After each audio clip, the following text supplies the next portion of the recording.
Okay guys, sorry about that. I forgot to change to the bigger handle on that first one, going on to the bigger piece of brass. The other one might do it, but this one might be better, because I'm going to go through it and tag it along the back edge. You'll see what I mean, because it'll glow.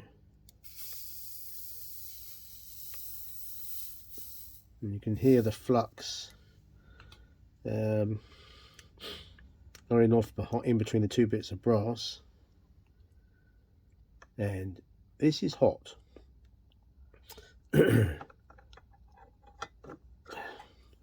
Anyway, that is on there, tagged on, not properly put on. Let's just grab this back. So I crank the power up there. You see I've done some measurements earlier using a voltmeter, and I can see what voltage we go, and it starts at around about 2 and it goes up to about 6. So for that I'll crank it up to 6, because it's heavier gauge brass. And this is the other lead with this probe. This actually comes in the frost set and the bigger clamp.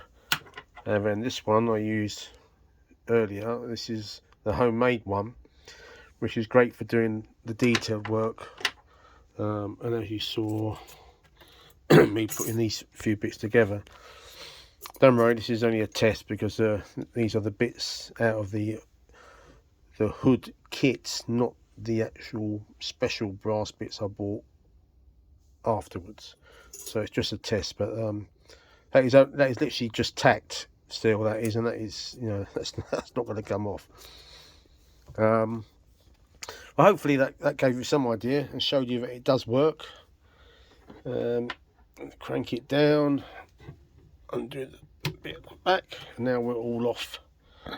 Yeah, hopefully that gives some. I will still try and do a drawing later,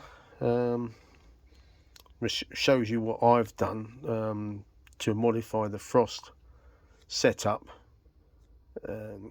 And this certainly is going to work for what I need, and it'll go above as well. I'm not going to need to join bits of brass like that.